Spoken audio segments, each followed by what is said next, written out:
Milky Mist ice creams. யாராவது ஒருத்தர் தனக்கு எதிராக சொன்னா கட்சியை விட்டு நீக்கிறார். இந்த எம்எல்ஏக்கள் பதவி இருக்கிறனால இவங்களை எல்லாம் கட்சியை விட்டு நீக்கல, இல்லாட்டி கட்சியை விட்டு நீக்கி இருப்பார். இப்போ நீங்க எல்லாரையும் நீக்கிக்கிட்டே பண்ணா உங்க நோக்கம் தான் என்னன்னு கேள்வி வருதா இல்லையா? எடப்பாடி மேல தப்பு இல்ல, கிளீன் ஸ்லேட் நம்ம சொல்ல வரல. ஆனா இன்னைக்கு அவரை மட்டும் குற்றவாளி கூண்டுல நிறுத்திட்டு நீங்க எல்லாம் புனிதர் பட்டம் எப்படி கட்டிக்கிறீங்க மக்கள் கேட்பாங்க. Vellamal Engineering College. Precision, Power, Performance. Mechanical Engineering. Admissions open. Apply now. Vijay ஆட்சி அமைக்க போறாருன்னு பதட்டத்துல திருமாவளவனாக்கு ஒரு தலித்த முதலமைச்சர் ரெண்டு பேரும் ஆதரிப்போம். இந்த முடிவை ஒத்துக்கிறதுக்கு எடப்பாடி ஒரு 5 மணி நேரம் தாமதப்படுத்துறாரு. அந்த 5 மணி நேரம் தாமதம் தான் திருமாவளவன் இங்க 11 மணி பிரஸ் மீட்டை 4 மணிக்கு தள்ளி வச்சது. அந்த கவர்னருக்கு கொடுத்த லெட்டர்ல IUML 1ன்னு போட்டிருக்கோம். அமமுக எம்எல்ஏ தூக்குன மாதிரியே இந்திய யூனியன் முஸ்லீம் லீக் எம்எல்ஏ ஒருத்தர் லெட்டர் வாங்கி இருந்திருக்காங்க. அந்த IUML 1 எப்படி வாங்கணும்? இதெல்லாம் பேரந்தான் 17 எம்எல்ஏக்கள் எனக்கு ஆதரவு இருக்குன்னு முதல் கடிதம் போய் சபாநாயகர் கொடுத்தது எடப்பாடி தான். ஒரு பொறுப்பான தலைவர் ஸ்தானத்தில் இருக்கிற ஒருத்தர் அந்த காரியத்தை செய்யலாம். திமுக ஆதரவோடு ஒரு அமைச்சரை அமைச்சு அதுல முதலமைச்சர் ஆகிறதுக்கு லெட்டர் வாங்கியிருக்காரு. அந்த லெட்டர் வெளியிட சொல்லுங்க.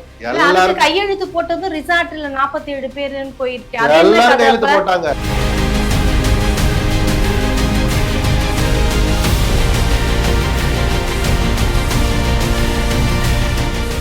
மின்னமலம் நேயர்களுக்கு வணக்கம். பத்திரிகையாளர் திரு SP லட்சுமணன் அவர்களிடம் பேச இருக்கின்றோம். வணக்கம் சார். வணக்கம். நலமா இருக்கீங்களா? நல்லா இருக்கேன். நம்பிக்கை வாக்கெடுப்பில் வெற்றி பெற்று தமிழக வெற்றி கழக தலைவர் திரு விஜய் அவர்கள் முதல்வராக அடுத்தடுத்து அவருடைய பணிகளை ஆரம்பித்து விட்டார். ஆனா இந்த வாக்கெடுப்பில் ஆதரவு அளித்தது எதிர்த்தது அப்படிங்கிற தரப்புல அதிமுக இப்ப 2ஆ உடைஞ்சு அவங்கவுங்க தினந்தோறும் பேட்டியும் புகாருமா போயிட்டு இருக்கு. இதுல கேம் ஆடினது அப்படிங்கிறது இருக்குதா? யாரு கேம் ஆடினது?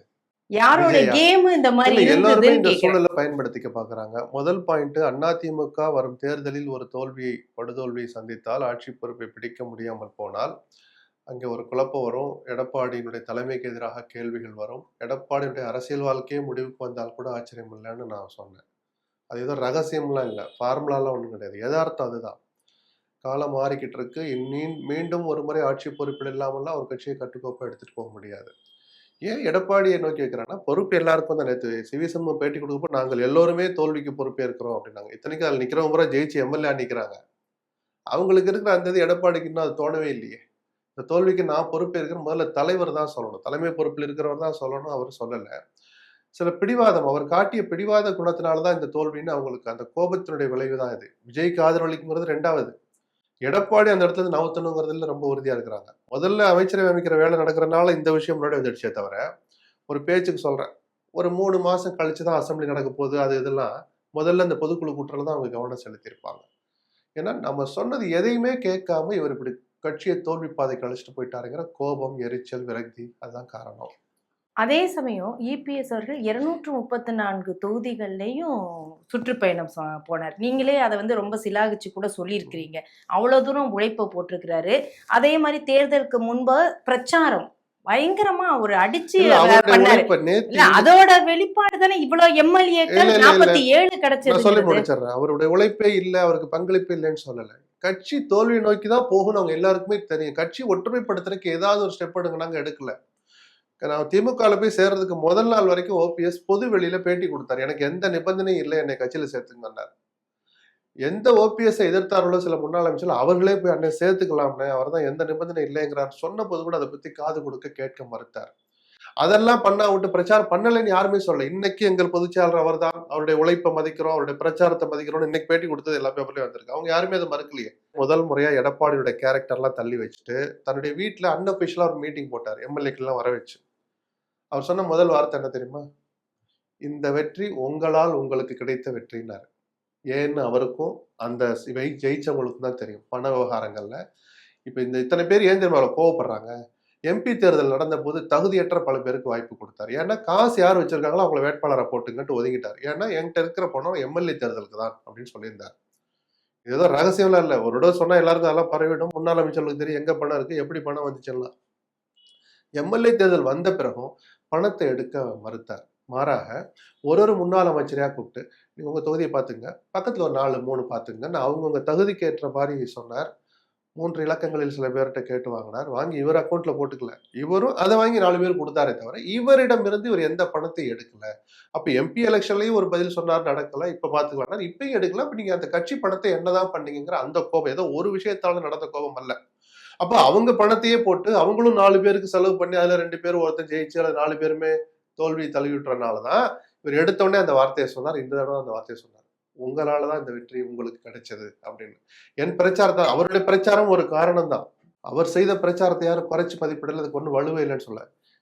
ஜெயிக்கிறதுக்கான வாய்ப்புகள்ல முன்னேற்பாடா செய்ய வேண்டிய விஷயங்களை அவர் செய்ய காது கொடுத்து கேட்க மறுத்தாருங்கிறதா. அதுக்கு நிரூபிக்கிற மாதிரி நம்ம எல்லாம் எதிர்பார்த்த மாதிரி தென் மாவட்டங்கள்ல முக்குளத்தூர் சுத்தமா விட்டு விலகி போயிட்டாங்க.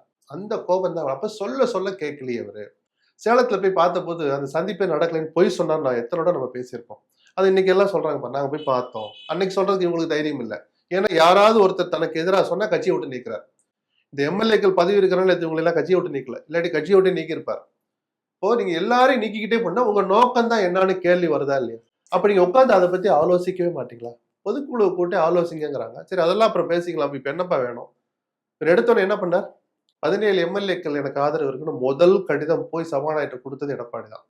47 பேர்ல 17 தான் நமக்கு இருக்குன்னு தெரிஞ்சிருந்தோம். ஒரு பொறுப்பான தலைவர் ஸ்தானத்தில் இருக்கிற ஒருத்தர் அந்த காரியத்தை செய்யலாமா? அந்த சூழ்நிலைக்கு தள்ளப்பட்டாரா? எப்படி? அப்ப தள்ளப்பட்டாருன்னா அமைதியா தானே இருக்கணும். நமக்கு மெஜாரிட்டி இல்லைன்னு தெரிஞ்சு அந்த பதவி எனக்கு வேணும்னு கேட்கறது சிறுபிள்ளைத்தனமா அரசியல் முதிர்ச்சி உள்ளதான்னா நான் ஒரு பத்திரிகையாளராக கேட்பேன். அவங்களுக்கும் கோபம் அதுதான். இப்போ அதுக்கப்புறம் அங்கிருந்து ஒரு 5 பேர் வந்தாங்க. இங்க அமைச்சர் பதவி விஜய் கொடுத்துட்டாங்கன்னா இங்க இருந்து ஒரு 4 பேர் வர போறாங்கல்ல, பேச்சு இருக்கு.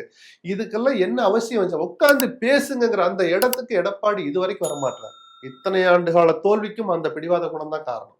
அந்த பிடிவாத குணத்தை இந்த நிமிஷம் வரைக்கும் அவர் விட்டு கொடுக்க மாட்டார் தான் எல்லாருக்கும் கோபம். இந்த காலைல வேலுமணி என்ன சொல்லிக்கிறார்? நாங்கள் எடப்பாடியோடு பேச தயார் சொல்லியிருக்கிறாரா? சரி, இப்ப ஆதரவு கொடுத்தாங்கல்ல தாவேக்காவுக்கு, அதுக்கு முன்னாடி இவங்க இந்த பேச்செல்லாம் இபிஎஸ் அவர்களோட பேசியிருக்காங்களா? அண்ணன் நம்ம ஆராய்வோம், பொதுக்குழுவை கூட்டுங்க என்னங்கிறத. அதை விட்டுட்டு அது ரிபல் குரூப் மாதிரி தனியா பிரிகிறதும் அவர் விஜய் வந்து பாக்குறதும் இதை இவங்க அனுமதித்ததும் ஒரு கட்சியில தலைவர் இருக்கும்போது இவங்க செஞ்சது சரியா? சரின்னு யார் சொன்னா? சரின்னு யாருமே சொல்லலையே. அப்ப இன்னைக்கு அவரை குற்றம் சுமத்துறதுக்கு இவங்களுக்கு தார்மீக உரிமை என்ன? செய்யறதெல்லாம் சரியா செஞ்சுட்டு நீங்க அவங்க மேல குற்றம் சொல்லணும். உங்க தலைவர் பொறுப்பை நீங்க ஒழுங்கா செஞ்சீங்களா? 47 பேர் எம்எல்ஏ வாங்கன்னு கூப்பிடுறீங்க, வரல. 17 பேர் தான் வந்திருக்காங்க. அதுதான் அதிமுக சொல்லிட்டு முதல்ல லெட்டர் போய் கொடுக்கலாமா? நம்ம தர்க்க ரீதியான வாதம் பண்ணல. ஒரு பொதுவான பார்வை என்ன? ஒரு அதிருப்தின்னு வந்துடுச்சுல்ல, உட்காந்து பேசணுமா கூடாதா? ஏன் பேசல? பொதுக்குழு இப்ப கூட்ட முடியாது, அதுக்கெல்லாம் நேரம் இல்லை, அதுக்கெல்லாம் என்ன நாள் இருக்கு, அவகாசம் கொடுக்கணும். அதை விட முக்கியம் அமைச்சர்ல பங்கு பெறமா இல்லையான் இருக்கு. சரி, எப்படி போய் விஜய் ஆதரிக்கிறதுன்னு கேட்கிறாரு. அப்ப அதுக்கு அவங்க கேட்ட கேள்விக்கு எடப்பாடி பதில் சொல்லுங்க. திமுக ஆதரவோடு அமைச்சரை அமைச்சு அதுல முதலமைச்சர் ஆகிறதுக்கு லெட்டர் வாங்கியிருக்காரு, அந்த லெட்டர் வெளியிட சொல்லுங்க. அது மட்டும் ஓகேவான்னு கேக்குறாங்கல்ல. எல்லாரும் கையெழுத்து போட்டதும் ரிசார்ட்ல 47 பேருன்னு போயிருக்கு. எல்லாரும் கையெழுத்து போட்டாங்க. அப்புறம் என்ன? அப்ப நீங்க அமைதியா இருந்துட்டு இன்னைக்கு உங்களுக்கு பிரச்சனை என்னன்னு எல்லாத்தையும் நாங்க ஓப்பனா சொல்றோம், மக்கள் முன்னாடி சொல்றோம்னா உங்களை எப்படி நம்புறது? ஆமா, இதுல ஏமா யாரையுமே நம்ப முடியல. எடப்பாடியும் பொய் சொல்றாரு, சிவி சண்முகம் குரூப்பும் பொய் சொல்றாங்க. அதுல என்ன ஒரு இதை பாராட்டலன்னா சிவி சண்முகம் வெளிப்படையா ஒத்துக்கிட்டார். ஆமா, எங்களுக்கு பதவி தான் வேணும், ஏன்னா கட்சியை காப்பாத்துறதுக்கு ஒரு வழி இல்லைங்கிறார். எடப்பாடி அதை பத்தி வாயை திறக்க மறுக்கிறார். என்ன நினைச்சு சொல்லணும்ல அவரும்? எந்த சூழல்ல அந்த கடிதத்தை வாங்கினேன், அந்த கடிதத்துல என்ன வாசகங்கள் இருக்குன்னு சிவி சண்முகம் கேட்கிறார். இன்னொன்னு சொல்லட்டுமா, அதிமுக எம்எல்ஏக்கள் கூட்டம் எங்க நடந்துச்சுன்னு கேட்கிறாங்க. இன்னைக்கு வரைக்கும் எடப்பாடி வாய் திறக்கல. கூட்டம் நடந்தானே அதுல தலைவரை தேர்ந்தெடுக்கணும், கொரோனாவை தேர்ந்தெடுக்கணும், துணைத் தலைவரை தேர்ந்தெடுத்து அந்த லெட்டர் தான் கொண்டு போய் சபாநாயகர்கிட்ட கொடுக்கணும். அந்த கூட்டம் நடக்கவே இல்லை துரதிருஷ்டவசமா. ஏன்னா எல்லாம் கேன்னு வேற ஒரு ராத்திரிக்கும் ஒரு டெவலப்மெண்ட் இல்ல.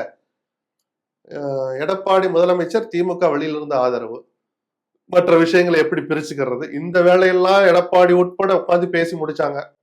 அது சரியா வரல. அப்புறம் ஐயோ விஜய் ஆட்சி அமைக்க போறாருன்னு பதட்டத்துல சரி திருமாவளவனாக்கு ஒரு தலித்த முதலமைச்சர் 2 பேரும் ஆதரிப்போம், விருப்பம் இருக்கிறவங்க அமைச்சர்களை பங்கு பெறலாம். திமுக அப்பயும் வேண்டான்ட்டாங்க. அதிமுக ஃபுல் அமைச்சர்களும் அதிமுக. அதுக்கு ஒரு வேலை நடந்துச்சு. அது அந்த முடிவை ஒத்துக்கிறதுக்கு எடப்பாடி ஒரு 5 மணி நேரம் தாமதப்படுத்தினார். அந்த 5 மணி நேரம் தாமதம் தான் திருமாவளவன் இங்க 11 மணி பிரஸ் மீட்டை 4 மணிக்கு தள்ளி வச்சது.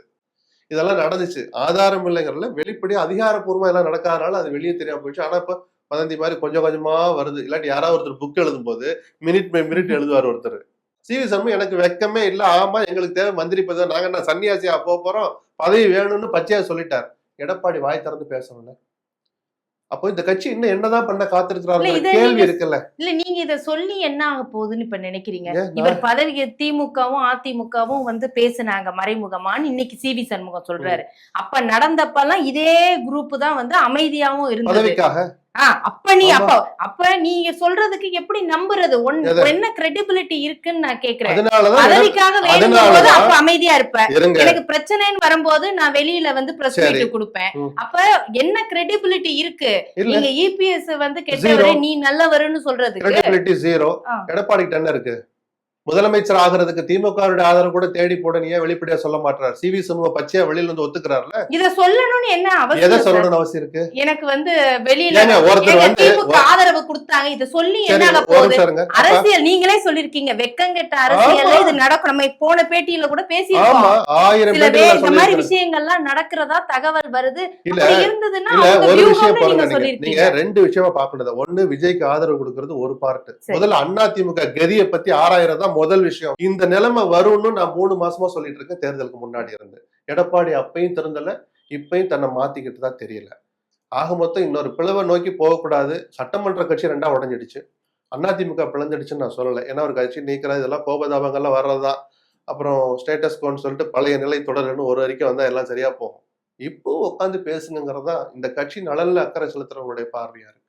சரி, இப்ப இந்த அதிமுகவுடைய விவகாரங்களை நம்ம இப்ப பேசிட்டு இருக்கோம். ம். இதற்கு இடையில தான் தமிழக வெற்றி கழகம் உள்ள நுழைஞ்சிருச்சான்னு இப்ப 2வது பார்ட்டுக்கு ஆமா வரும். அவர் குதிரை பேரம் தான் நடத்துறாரு. அவர் எப்படி சராசரி அரசியல்வாதியா மாறிட்டாரு விஜய். தூய சக்தி தூய அரசியல் அவர் பண்ணலையே. அமமுக எம்எல்ஏ போய் எப்படி தூக்கிட்டு வந்து ஒரு லெட்டர் வாங்கினாங்களோ அப்பவே அவர் இந்த வேலையை ஆரம்பிச்சிட்டார். அந்த கவர்னருக்கு கொடுத்த லெட்டர்ல IUML 1ன்னு போட்டிருக்கோம்.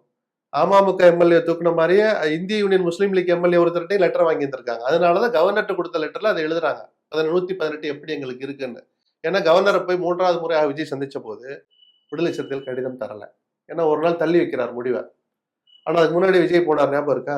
இடதுசாரிகள் லெட்டர் எடுத்துக்கிட்டு அதுல இடதுசாரிகள் காங்கிரஸ், இடதுசாரி CPM, CPI போட்டுட்டு அமமுக 1 IUML 1ன்னு போட்டிருக்கோம். அந்த IUML 1 எப்படி வாங்கினீங்க? குதிரை பேரம் தான். நான் தப்பு சொல்லலை. இதுதான், வேற வழி இல்லை. தமிழ்நாட்டு மக்களுக்கு இன்னொரு தேர்தலை போய் திணிக்க முடியாது. உடனே அடுத்த வாரம் தேர்தல் நடக்க போறது இல்ல. இந்த சூழல் சரியாகட்டும்னு ஒரு 6 மாசம் கவர்னர் ஆட்சியை கொண்டு வருவாங்க. பிஜேபி ஆட்சி நடக்கும். இதுக்கு ஏதாவது ஒரு ஆட்சி அமைஞ்சா பரவாயில்லைங்கிற யதார்த்தம் புரிஞ்சவன் நான். ஆனா நீங்க யாரையெல்லாம் சொன்னீங்களோ அந்த தூய சக்தி, ஊழல் சக்தி எல்லாரையும் கூட்டு வந்து அரசியல் எதிரி, கொள்கை எதிரி எல்லார்ட்டையும் போய் ஆதரவு கேட்க வேண்டிய சூழலுக்கு விஜயை காலம் தள்ளிடுச்சு. அது வேண்டாம், எனக்கு இந்த ஆட்சி பொறுப்பே வேண்டாம், நான் மக்கள் கிட்ட போறேன் அப்படின்னு விஜய் சொல்வார் நம்ம எதிர்பார்க்க முடியாது. அவ்வளவெல்லாம் இன்னும் புனிதப்படல அரசியல். 108 MLA ஜெயிச்சு வச்சுட்டு அவரையும் இந்த வாய்ப்பு விடணும். அவரும் சராசரி அரசியலுக்கு வந்தார். சரி, இப்ப இவர் இந்த அரசியல் பண்றாரு, குதிரை பேர அரசியல் பண்றாரு, யதார்த்த அரசியல் விஜய் வந்துட்டாருன்னா இந்த பக்கம் இவங்க மூவ் பண்ணுனதா சொல்லப்படுது இல்ல, அதிமுக ஆட்சியில வெளியில இருந்து திமுக ஆதரவுன்னு. இது சரியான அருவருப்பான அரசியல்னு முதல் வார்த்தையை நான் தான் பதிவு பண்ணேன். ஃபர்ஸ்ட் பேட்டி நான் தான் அதை போட்டு உடைச்சேன். நினைக்கவே அதாவது பார்க்கவும் கண் கூசு, கேட்க காது கூசும் அருவருப்பான ஒரு கூட்டணியா இருக்கும்னு நான் சொன்னேன். எப்படி அப்ப நீங்க பதவிக்காக திமுகவும் போறாங்கல்ல, எந்த பழனிசாமி ஊழல்வாதி 3 மாசத்துல உள்ள தள்ளுவேன் ஸ்டாலின் சொன்னாரு, 5 வருஷமா உள்ள இருந்தால அந்த எடப்பாடி முதல்வரானா கூட பரவாயில்ல, நாம வெளியில இருந்து ஆதரவு தரலாம் அப்படின்னு ஒத்துக்கிட்டதும் திமுக தான். சரிதானா? அதன் பிறகு அதே எடப்பாடி ஃபுல்லா அவர் தலைமையிலான ஆட்கள், அதிமுக ஆட்கள் அமைச்சரா இருக்கட்டும், திருமாவளவன் முதலமைச்சரா இருக்கட்டும், அந்த ஏற்பாட்டுக்கும் தயாரானது திமுக தான். அறிவாலயத்திலிருந்து அறிக்கை வேணா வராம இருக்கலாம். இதெல்லாம் ஒப்புக்கொள்ளப்பட்டு ஒரு ஸ்டேஜ் வரைக்கும் போன விஷயங்கள் நமக்கு எல்லாம் காதுக்கு வரும்ல. அதனால எல்லோருமே இதுல குதிரை பேரன்னு இதுக்கு ஒரு பேர் வச்சுக்கன்னா அது வெக்கங்கட்ட அரசியல். நீங்க இதோட பச்சையா கூட சொல்லலாம். யாரும் இங்க விதிவிலக்கல்ல. எடப்பாடி, ஸ்டாலின், விஜய் எல்லோருமே குதிரை பேரம் நடத்தினாங்க. இடதுசாரிகளுக்கு கொள்கை சார்ந்த டிமாண்டை வச்சிருக்கலாம். திருமாவளவனுக்கும் சில ஏற்பாடுகள் தப்பு இல்லை. அவர் இத்தனை காலத்துக்கு பிறகு ஒரு தலித் முதலமைச்சராக வாய்ப்பு வருதுன்னா அவர் அதை ரசிச்சிருப்பார். இன்னைக்கு அவர் சில விஷயங்களை மூடி மறைக்கிறார் திருமாவளவன். அவரால் முழுசா சொல்ல முடியல. திமுக போய் கேளுங்கிறார். இவர் போய் 2.5 மணி நேரம் 1.5 மணி நேரம் உதயநிதி ஸ்டாலினோட போய் ஸ்டாலினோட ஆலோசனை எடுத்தனால திருமாவளவன் என்னன்னு சொல்ல முடியுமா? முழுக்க முழுக்க இந்த ஆலோசனை தான். அது நடக்காதனால அதெல்லாம் வெளியில வராம போயிடுச்சு. அதை பேசி பார்த்ததும் இல்லை. சோ விஜய் தான் குதிரை பேரம் நடத்துறாருன்னு அவரை மட்டும் குற்றம் சொல்றது தப்பு. பதவி சுகத்துக்காக, பதவி அடைவதற்காக எடப்பாடி, திமுக எல்லாரும் சேர்ந்ததான் அதுக்கு முயற்சிச்சாங்க. அதுல விஜய் ஜெயிச்சிட்டாரு. ஆமா, அதுல விஜய் ஜெயிச்சிட்டாரு. ஏன்னா அவருக்கு போதுமான நம்பர் இருந்தது. கிட்டத்தட்ட சுயமா வந்த மாதிரி ஒரு சின்ன சமரசம் செஞ்சுக்கிட்டு வந்துட்டார். அதுல தப்பும் இல்லைன்னு தான் நான் சொல்லுவேன். சரி, அப்படி தப்பு இல்ல அப்படின்னா இந்த குதிரை பேர அரசியல்ல அதிமுகவுடைய எஸ்பி வேலுமணி குரூப் இதுல வந்து ஒரு அடிக்ட் ஆனது அது சரியான விஷயமா? சரி தப்புன்னு நம்ம தப்புன்னு தான் சொல்றோமே. ஆனா அவங்க தான் அதுக்கு ஒரு நியாயம் சொல்றாங்கல்ல. கட்சியை காப்பாத்துறதுக்கு வேற வழி இல்ல. 5 எம்எல்ஏ வச்சுக்கிட்டு 2 மந்திரி வாங்க போறான் காங்கிரஸ். 47 எம்எல்ஏ வச்சுக்கிட்டு நம்ம ஏன் சும்மா இருக்கணும்னு கேக்குறாங்க. அது மக்கள் முடிவு பண்ணட்டும், கட்சிக்காரங்க முடிவு பண்ணட்டும். அப்படி இருந்தா அதிமுக ஆட்சி அமைக்குதுன்னா அமைச்சர்கள்லாம் அதிமுக அமைச்சர்கள் அதுக்கு கூட ஒத்துக்கிட்டு இருக்கலாமே. யாரு இப்ப தாவேகா கிட்ட எதுக்கு? போய் நான் பதவி வாங்கி கட்சியை காப்பாத்துவேன்னா எஸ்பி வேலுமணி குழு நீங்க அதிமுக அமைச்சர்களா இருந்துகிட்டு திமுக வெளியில ஆதரவு கொடுத்து அதுக்கு கூட ஒத்துக்கிட்டு இருக்கலாமே. அதுக்கெல்லாம் ஒத்துக்கிட்டு தானே இருந்தா. அதனாலதான் 47 பேர் கையெழுத்து போட்டு இல்லையே, ஒத்துக்கலங்கிறதுனாலதான் நாங்க வந்தோம்னு சொல்றாங்க. அப்ப எதை நம்புறது நம்ம? அது நடக்காததுனால நடக்கல. 47 பேர் கையெழுத்து எதனால போட்டு கொடுக்க அந்த லெட்டர் வாங்கி படிங்க. ஆனா அவங்க சொல்றது என்ன? நாங்க ஒத்துக்கல இல்ல இந்த இன்னைக்கு அவங்க விவகாரத்துக்கு, அதனால நாங்க வெளியில வந்து ஆதவர்ஜனா கூட அததான் பேசுறாரு. திமுகவுடைய ஆதரவோடு அந்த ஆட்சி அமையாததுனால எங்களுடைய முதல் எதிரி திமுக தான், எங்கள் ரத்தத்திலே ஊறி இருக்கலாம் இன்னைக்கு வசனம் பேசுறாங்க எல்லாரும். இதே எடப்பாடி உட்பட நான் சொல்றேன். அந்த திமுக ஆதரவோடு அவர் முதலமைச்சராக தயாரானவர் தான். அவர் எழுதிட்டு வந்த லெட்டர்ல என்ன இருக்குன்னு எடுத்து பாருங்க. அதுக்கப்புறம் ஒரு இடையில ஒரு ட்வீட்டும் போட்டாருன்னு நினைக்கிறேன். திமுக நாங்கள் எதிரணியில் எதிர்கட்சியாக அமர்வோர் என்று சொன்னதுனால அண்ணா திமுக ஆட்சி அமைக்க முயற்சித்ததுன்னு நடுவில் ஒரு கருத்தை வெளியிட்டார் எடப்பாடி. இதனாலதான் ஏன் நான் எம்எல்ஏ லெட்டர் வாங்கினேன்னு அதுக்கு விளக்கம் சொன்னார் அவர். சோ எல்லாருமே அதுக்கு முயற்சி தான். யாரும் இங்க யோகிய வேஷம் போட முடியாது. நீங்க சிவி சண்முகம் ஒரு இடத்துலயே போய் குவிக்கிறனால உங்களுக்கும் பதில் சொல்றேன். இதே குற்றச்சாட்டு எடப்பாடி மேலேயும் வரணும். வெக்கம் கட்டு போய் தான் எல்லாரும் திமுக கட்டு போய் பேசுறாங்க. எடப்பாடி மேல தப்பு இல்ல, கிளீன் ஸ்லேட் நம்ம சொல்ல வரல. ஆனா இன்னைக்கு அவரை மட்டும் குற்றவாளி கூண்டுல நிறுத்திட்டு நீங்க எல்லாம் புனிதர் பட்டம் எப்படி கட்டிக்கிறீங்க மக்கள் கேட்பாங்க. சமூகத்தை பாக்குறப்போது நீங்க கேட்கணும். அடுத்த அதிமுக எதை நோக்கி போகும்? ஒரு முழுமையான ஒற்றுமையை நோக்கி போகணும்னு நான் ஆசைப்படுறேன். அது எவ்வளவு சாத்தியம்னு எனக்கு தெரியாது. ஏன்னா எல்லாரும் மாறி மாறி பேசலாம், இறங்கி வர்றோம்னு பேசலாம்னு சொல்லிவிட்டு திருப்பி திருப்பி அக்ரெசிவா கருத்துக்களை தான் வெளியிட்டு இருக்கிறாங்க. இது அந்த கட்சிக்கு நல்லதல்ல. இன்னொன்னு சொல்லட்டுமா? இந்த தேர்தல் முடிவுகள் வந்த உடனே 3 ஆப்ஷன்ல சொன்னேன். 1, விஜய் இந்த சின்ன சின்ன கட்சிகளோட ஆதரவு வாங்கி திமுக அணின்னு கூட பார்க்காம வெக்கத்தை விட்டுட்டு போய் பேசி ஆதரவு அளிச்சு ஒரு ஆட்சி அமைக்கிறது நீடிச்சு இருக்காது. ஏன்னா 2 பேர் 3 பேர் வெளியே போனா கூட ஆட்சிக்கு வந்துடும். இல்ல அண்ணா திமுக ஏற்கனவே பேச்சு நடத்தின கட்சி தான் கூட்டணிக்காக ப்ரீபோல். முதலமைச்சர் யாருங்கிறதுனால அது நடக்கல. அண்ணா திமுகவோட சேருவதுதான் நிலையான ஆட்சிக்கு வழிவகுக்குன்னு நான் சொன்னேன். நம்பர் கம்ஃபர்டபுளா இருக்கும். இல்ல அவங்க கிட்ட போய் என்னத்தை அப்படி கெஞ்ச வேண்டியிருக்கு அப்படின்ட்டு நான் திருப்பி மக்களை சந்திக்கிறேன்னு சொல்றது 3வது ஆப்ஷன். அது எந்த அரசியல்வாதியும் சுயநலம் உள்ள அரசியல்வாதினாலும் சுயநலம் தான். விஜய் மட்டும் விதிவிலக்கு கிடையாது. நான் சொன்ன மாதிரி 108 ஜெயிச்சு வச்சுட்டு எதுக்கு இன்னொரு போன்னு கூட நினைக்கலாம். அந்த 3 ஆப்ஷன்ல இந்த 2வது ஆப்ஷன் தான் இப்போ ஓரளவு நடந்திருக்கு. இதுலயும் விஜய்க்கு சங்கடங்கள் இருக்கு. இப்ப அந்த 25 பேர்ல 3-4 பேர் அமைச்சராக்குறாங்கன்னா தமிழ்நாடு அரசு தொடர்ந்த வழக்கே நிலுவையில் இருக்கு, லஞ்ச ஊழல் வழக்கு. அதை விஜய் எப்படி நடத்துவார் அப்படின்னு ஒரு கேள்வி இருக்குல்ல. அந்த மாதிரியான சங்கடங்கள் இருக்கு. இதெல்லாம் நம்ம இங்க வச்சு பேசிட்டு இருக்கோம். இது எல்லாத்தையும் பார்த்துட்டு இருக்கிற பிஜேபி ஒருத்த மேல இருக்காங்கல்ல, அவங்க காங்கிரஸ் அங்கம் வகிக்கிற இந்த அரசை எவ்வளவு தூரம் அனுமதிப்பாங்க பீஸ்ஃபுல்லா ரன் பண்றதுக்குன்னு ஒண்ணு இருக்கு. அவங்க சட்டத்துக்கு உட்பட்டு சில கடமைகளை செஞ்சாங்கன்னா அதுவும் விஜய்க்கு சங்கடத்தை தான் கொடுக்கும்.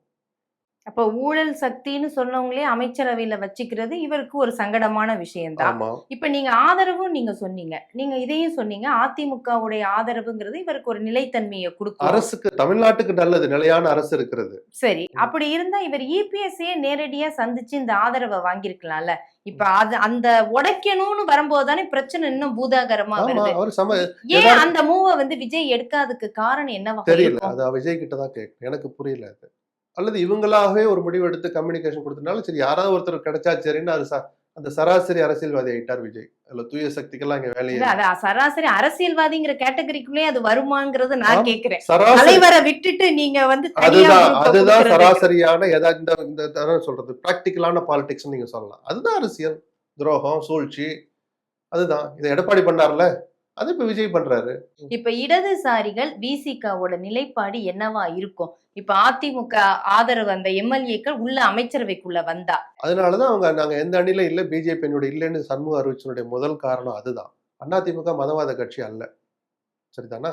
சோ பிஜேபியோட எங்கள் தோழமை தொடர்ந்து திருமாவளவன் திமுக பத்தி சொன்னது மாதிரி சண்முகம் சொல்லியிருந்தாருன்னா இந்த கூட்டணி அமைகிறது சாத்தியம். கூட்டணிக்குள்ள ஆதரவுங்கிற வார்த்தையே தப்பா போயிருந்திருக்கும். அதனாலதான் அவங்க உஷாரா பிஜேபியோடு எங்களுக்கு கூட்டணி இல்லை, நாங்கள் இப்ப எந்த அணில இல்லை, தேர்தலுக்காக அமைக்கப்பட்ட கூட்டணின்னு சண்முக அணி சொல்லுகிறாங்க. அந்த அடையாளத்தோட நாங்க உள்ள வரோம். அப்படி நாங்க தொடரணும்னு சொல்லிட்டு வர முடியாது இல்ல, இடதுசாரிகளுக்கு ஆனா கிடைச்ச. அவங்களோட கூட்டணி வச்சு பெற்ற வாக்குகள்ல ஜெயிச்ச எம்எல்ஏ தானே நீங்க. ஆமா, அத திமுக விஜய் வந்து எப்படி ஜஸ்டிபிகேஷன் கொடுப்பாரு? 30% லஞ்சம் வாங்குறாரு, 30% டாக்ஸ் ஸ்டாலின் ஆட்சின்னு சொன்னார். அந்த ஸ்டாலினை முதல்வராக்கும்னு சொன்ன காங்கிரஸ் எம்எல்ஏக்களுக்கு தான் அவர் முதல்ல கடிதம் எழுதுறாரு. அது என்னது? அது நியாயம் என்றால் இது நியாயம்தான், அது அசிங்கம்னா இதுவும் அசிங்கம் தான். அதுக்கு அவர் காரணம் சொன்னது என்னன்னா, இடதுசாரிகள் கட்சி, இடதுசாரிகள் கிட்ட நாங்க கேக்குறோம், மதவாத கட்சிகளோட கூட்டணி உள்ளதுல கேட்கலன்னு அப்ப ஒரு காரணம் சொன்னாரு விஜய். அதுதான் சொல்லிட்டேனே, விஜய் சராசரி அரசியல்வாதி ஆயிட்டார். அவர்கிட்ட இனிமேல் தூய அரசியல் எதிர்பார்க்காதீங்க. ஏன்னா காலம் அவர் அந்த இடத்துல கொண்டு போய் நிறுத்திடுச்சு. சரி, இவங்க நிலைப்பாடு என்னவாக இருக்கும்னு யாரோட நம்ம நிலைப்பாடு? யூகிக்கலாம். இல்ல வந்ததுன்னா இடதுசாரிகளோட அது எதை இதை பொறுத்து ஏத்துக்கிட்டு அவங்க போவாங்கன்னா தெரியாது. அவங்களும் இந்த சராசரி அரசியலுக்குள்ள வந்துடுறாங்களா? ஏன் இப்படி இடதுசாரிகள் எந்த காலத்துல எல்லாருக்குமே வெக்க இல்லைங்கிறப்போ இடதுசாரிகளுக்கு மட்டும் வெக்க இருக்கணுமா? நான் இதுக்கு மேல என்ன ரொம்ப வாய நோண்டாதீங்க சொல்லிட்டேன் நான். எல்லாரும் அரசியல் பண்ணும்போது அவங்களும் ஒரு சுயநல அரசியல் தான் பண்ணுவாங்க. ஆனா அமைச்சர்கள் இடம்பெற மாட்டேன்னு சொன்னாங்க. வேற வழியே இல்லாம திருமாவளவன் நாங்க இடம்பெற மாட்டோம்னு சொன்னார். ஏன்னா இதெல்லாம் அவர் யூகிச்சிட்டார். அதிமுக வந்தா நாம இருக்கலாமா கூடாதுங்கிற சந்தேகம் இருக்கிறனாலதான். அது மட்டும் இல்ல, அதிமுகங்கிறது மட்டும் இல்ல, யார அமைச்சராக்காங்கிற பொறுத்து இடதுசாரிகளுக்கு ஒரு வாதம் கிடைக்கும். ஏன்னா நீங்க ஊழலற்ற ஆட்சி அமைப்புங்கிறீங்க, லஞ்ச ஊழல் வழக்கு இருக்கிற அவரை நீ அமைச்சர் ஆக்கியிருக்கிறீங்க, இவர் அமைச்சர் ஆக்கிறீங்கன்னு சொல்லிட்டு வெளியில இருந்து ஆதரவு கொடுத்தா இப்ப எங்க ஆதரவு வாபஸ் வாங்கிக்கிறோம்னு சொல்லலாம். ஆட்சிக்கு ஆபத்து இருக்க போறது இல்லை. ப்ரொவைடட் ஸ்பீக்கர் என்ன முடிவெடுக்க போறார், கவர்னர் என்ன முடிவெடுக்க போறார், இந்த 25 எம்எல்ஏக்கள் விஷயத்துல, நீதிமன்றம், உயர் நீதிமன்றம் என்ன நடக்க போகுது, உச்ச நீதிமன்றம் நடக்க போகுது, இதெல்லாம் பாக்குறதுக்கு குறைஞ்சது 6 மாசம். ஏன்னா இன்னொரு நம்பிக்கையில்லா தீர்மானம் இப்ப கொண்டு வர முடியாது. 6 மாசம் ஆகும். குறைஞ்சது 6 மாசம் கொண்டு வரக்கூடாது. ஸோ 6 மாசம் இந்த ஆட்சி ஓடும். அது வரைக்கும் இந்த அதிமுக சட்ட சிக்கல், சட்ட போராட்டம் ஒரு பக்கம் ஓடும்.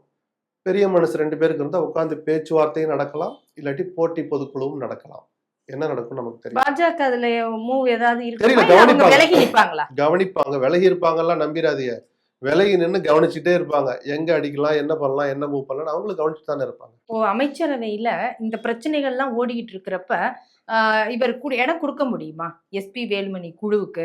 எந்த இடம்? விஜய் அவர்கள் அமைச்சரவையில அவங்க ஆதரவு எம்எல்ஏ கொடுக்க முடியுமா? இல்ல சட்ட சிக்கல் வருமா? சட்ட சிக்கல்லாம் கோர்ட்டுக்கு வந்து அவங்க ஒரு டைரக்ஷன் கொடுக்காத வரைக்கும் எனக்கு தெரிஞ்ச சட்ட சிக்கல். ஆனால் பிஜேபி என்ன நிலைப்பாடு எடுக்குதோ அதுதான் அமலுக்கு வரும். அவங்க அமைச்சர் ஆக்காதேன்னு கவர்னருக்கு போன் பண்ணா ஆக்க மாட்டார்.